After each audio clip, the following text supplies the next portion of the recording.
Lenin, Leão Trotsky, segunda parte. Ao redor de outubro. Capítulo 4. A dissolução da Constituinte. Nos primeiros dias, se não nas primeiras horas que se seguiram ao golpe de Estado, Lenin levantou a questão da Assembleia Constituinte. É preciso adiá-la, declarou, é necessário prorrogar as eleições, é preciso alargar o direito eleitoral dando aos jovens de 18 anos a faculdade de votar. É necessário criar a possibilidade de rever as listas de candidatos. As nossas próprias listas não valem nada, encontramos nelas uma quantidade de intelectuais de ocasião e precisamos de operários e de camponeses. Os homens de Kornilov, os cadetes, devem ser postos fora de lei. Replicavam-lhe, não é cômodo adiá-la agora, será tomado como uma suspensão da Assembleia Constituinte porquanto nós próprios acusamos o governo provisório de tergiversar com a Assembleia. Parvoíces, replicava Lenin, o que importa são os atos e não as palavras. Para o governo provisório, a Assembleia Constituinte marcava ou podia marcar um passo em frente. Para o poder soviético, sobretudo com as listas atuais, seria inevitavelmente um passo à retaguarda. Por que razão achais cômodo adiar? E se a Assembleia Constituinte se compuser de cadetes, de mencheviques e de socialistas revolucionários, achais que será cômodo? Mas nessa altura seremos nós os mais fortes, respondiam-lhe. De momento estamos ainda demasiado fracos. Na província, não se sabe quase nada acerca do poder soviético. E se agora se receber a notícia de termos adiado a Assembleia, esse fato enfraquecerá-nos ainda mais. Sverdlov pronunciava-se contra o adiamento com particular energia, pois encontrava-se mais ligado à província do que nós. Lenin via-se sozinho com o seu ponto de vista. Abanava a cabeça com um ar descontente, repetindo, é um erro, trata-se evidentemente de um erro que pode custar-nos caro, oxalá não faça perder a revolução. No entanto, quando se decidiu pelo não adiamento, Lenin se concentrou toda a sua atenção nas medidas de organização necessárias aos preparativos para a Assembleia. Neste intervalo de tempo, tornou-se claro que estaríamos em minoria mesmo com o apoio dos socialistas revolucionários de direita, inscritos juntamente com os da esquerda, em listas comuns e que foram completamente levados. Não há dúvida de que é preciso dissolver a Assembleia Constituinte, dizia Lenin. Mas o que se há de fazer com os socialistas revolucionários da esquerda?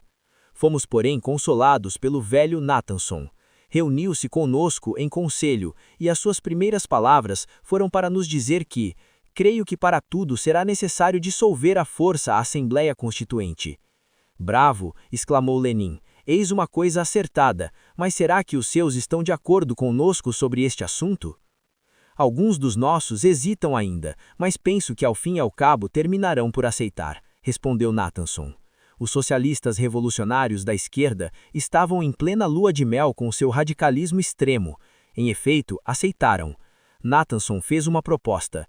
E se agíssemos da seguinte forma, disse ele, unindo nossas e vossas facções na Assembleia Constituinte com o Comitê Executivo Central, e assim formássemos uma convenção.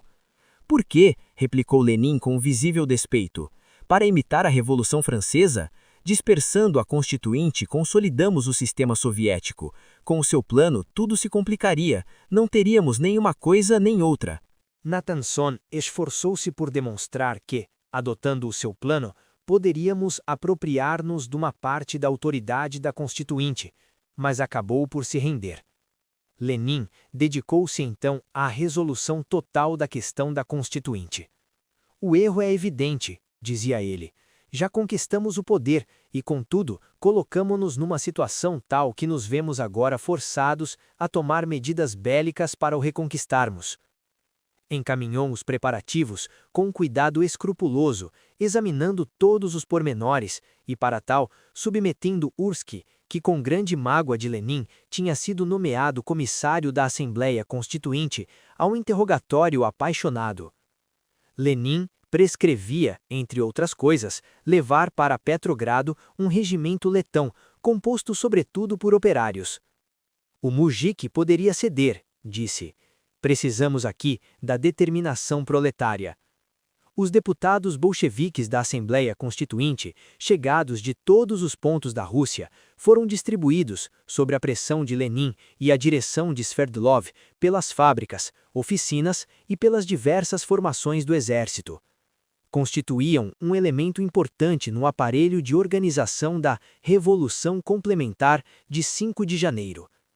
No que se refere aos deputados socialistas revolucionários, julgavam ser incompatível com a dignidade de eleitos do povo a sua participação na luta. O povo escolheu-nos, compete-lhe defender-nos. Na realidade, estes pequenos burgueses da província não tinham qualquer noção sobre a forma como se haviam de conduzir. A grande maioria tinha pura e simplesmente medo. Preparavam, no entanto, cuidadosamente o cerimonial da primeira sessão. Trouxeram velas, para o caso de os bolcheviques cortarem a eletricidade, e uma grande quantidade de torradas, para o caso de os fazerem jejuar. Foi assim que a democracia marchou para o combate contra a ditadura, fortemente armada com torradas e velas. O povo não teve sequer a ideia de apoiar esses homens, que se consideravam por ele eleitos, e que, na realidade, não eram senão as sombras de um período revolucionário já ultrapassado. Durante a dissolução da Assembleia Constituinte, eu encontrava-me em Brest-Litovsk. Mas, em breve, quando voltei a Petrogrado para consultas, Lenin disse-me a propósito da dissolução da Assembleia.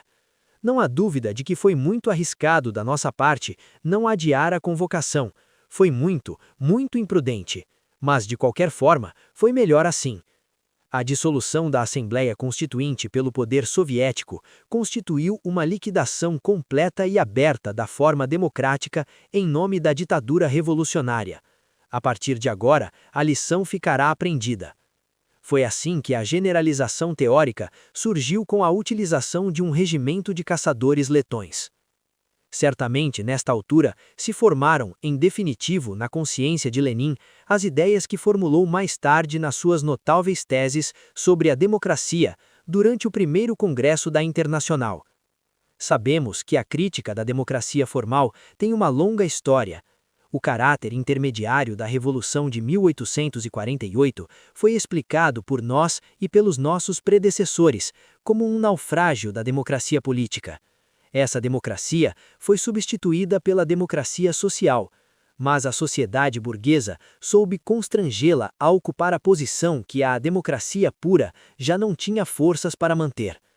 A história política passa por um período dilatório, durante o qual a democracia social, alimentando-se com a crítica da democracia pura, desempenhou de fato as obrigações dessa, ficando completamente impregnada dos seus vícios.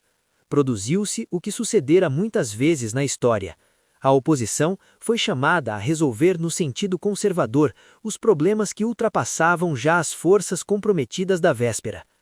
Depois de ter se tornado a condição temporária de uma preparação da ditadura proletária, a democracia passou a ser o critério supremo, a última instância de controle, o inviolável sacrossanto, isto é, a hipocrisia superior da sociedade burguesa.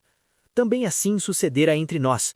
Ferida mortalmente em seus interesses materiais em outubro, a burguesia tentou ressuscitar mais uma vez em janeiro, sob a aparência do fantasma sagrado da Assembleia Constituinte.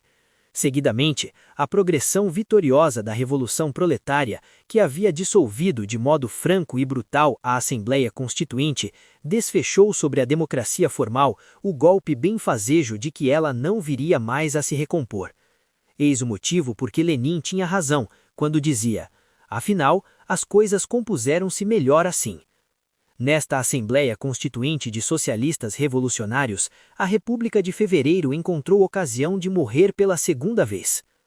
Baseado nas impressões gerais que me restam da Rússia oficial de fevereiro, do Soviete de Petrogrado, composto então por mencheviques e socialistas revolucionários, desenha-se atualmente, num traço nítido, no meu espírito como se datasse de ontem, a fisionomia de um delegado socialista revolucionário. Quem era, de onde vinha, não o sabia e ainda não o sei. De província, sem dúvida. Tinha o ar de um jovem mestre-escola de origem eclesiástica, deveria ter sido um bom seminarista. De nariz chato, quase imberbe, rosto simplório, maçãs do rosto salientes, usando óculos. Foi na sessão onde os ministros socialistas se apresentaram pela primeira vez no Soviete. Chernov explicava em termos prolixos, difusos, lamechentos, sedutores e nauseosos porque ele e os outros tinham entrado neste governo e quais seriam as felizes consequências dessa decisão. Lembro-me de uma frase enfadonha repetida às dezenas de vezes pelo orador. Vocês nos empurraram para o governo, compete-lhes destacar-nos. O seminarista contemplava o orador patenteando nos olhos uma adoração concentrada. É assim que deve sentir e olhar o peregrino fiel, que tem a felicidade de visitar um santuário famoso e a honra de ouvir o sermão de um santo starets. O discurso prosseguia interminavelmente. Por vezes levantava-se um ligeiro murmúrio entre a audiência fatigada. Porém, no meu seminarista, a fonte da veminação e do entusiasmo parecia inesgotável. Eis a fisionomia que deve ter a nossa revolução, ou melhor, a deles, dizia para mim próprio durante essa sessão do Soviete de 1917, a primeira a que assistia. No final do discurso de Chernov, houve uma tempestade de aplausos. Num canto, apenas um pequeno número de bolcheviques manifestava entre si a expressão do seu descontentamento. Este grupo destacou-se do conjunto quando, em uníssono, apoiou a crítica que fiz ao ministerialismo de defesa nacional dos mencheviques e dos socialistas revolucionários. O seminarista, piedoso, estava assustado, alarmado ao mais alto grau. Não se indignava, nessa altura, não ousava ainda sentir indignação contra um emigrado que acabava de regressar ao país. Não podia, contudo, compreender como era possível haver quem se insurgisse contra um acontecimento tão feliz e tão maravilhoso sob todos os pontos de vista, como era o da entrada de Chernov para o governo provisório. Estava sentado a alguns passos de mim, e no seu rosto, que eu ia consultando como um barômetro, o medo e o espanto lutavam com o respeito que ainda sentia. Esse rosto ficou-me para sempre gravado na memória como a própria imagem da Revolução de Fevereiro, no que ela teve de melhor, de simplista, de ingênuo, de medíocre, no seu elemento pequeno burguês e seminarista. Pois esta revolução apresentava um outro aspecto muito mais feio, o de Dan e de Chernov. Não foi em vão, nem por acaso que Chernov se viu presidente da Assembleia Constituinte. Tinha sido elevado a esse posto pela Rússia de Fevereiro, preguiçosamente revolucionária que ainda se parecia com Oblomov, e que era, por um lado, tão cândida, e por outro, tão velhaca. O mujik, meio desperto, exaltava e impelia os Chernovs por intermédio dos seminaristas devotos. E Chernov aceitava esse mandato não sem um certo encanto russo e uma certa desonestidade igualmente russa. Pois Chernov, e é aí que quero chegar, constituiu também no seu gênero um tipo nacional. Digo também porque tive a oportunidade há 4 anos de falar do caráter nacional de Lenin. A justaposição, ou pelo menos a aproximação indireta destas duas figuras, poderá parecer inconveniente. E ela seria, com efeito, grosseira, indecente, se tratasse de personalidades. Falo, porém, aqui dos elementos nacionais tal como foram encarnados e refletidos. Chernov é o epígono da velha tradição dos intelectuais revolucionários. Lenin é a perfeição, o resultado completo e definitivo. Na velha sociedade intelectual encontrava-se o nobre arrependido, que perorava profusamente acerca do dever de servir ao povo. O seminarista reverente que de casa da sua tia beata entreabria sobre o mundo a janela do pensamento crítico. O mujik instruído, que escolha irritava entre a socialização da terra e o emparcelamento segundo as fórmulas de Stolypin. O operário isolado que contactara com os senhores estudantes se afastara dos seus e não pudera ligar-se aos outros. Existe um pouco de tudo isto no gênero dos Chernov de voz adocicada, de caráter e de espírito informes, intermediários, pródigos em mutações. Quase nada restou no mundo dos Chernov do velho idealismo intelectual da época de Sofia Perovskaya. Em compensação, veio juntar-se-lhe algo da nova Rússia industrial e comercial, sobretudo, algo que pode ser expresso pelo ditado dos comerciantes: quem não mente, não vende.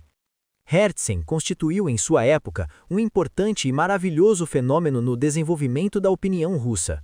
Todavia, deixai Herzen decantar-se durante meio século, suprima nele as cores brilhantes do talento, suponha que tenha se tornado seu próprio epígono.